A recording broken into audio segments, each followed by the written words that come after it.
কে তুমি বন্ধুরা, আজ আমি রান্না করছি। কাছেই আছো তবু জানি না আছো কোনখানে। কে তুমি কাছেই আছো তবু জানি না আছো কোনখানে।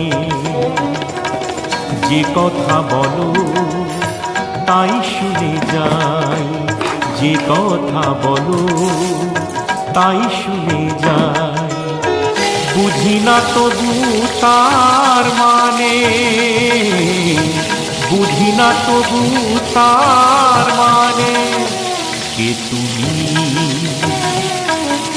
কাছেই আছো তবু জানি না আছো কোনখানে।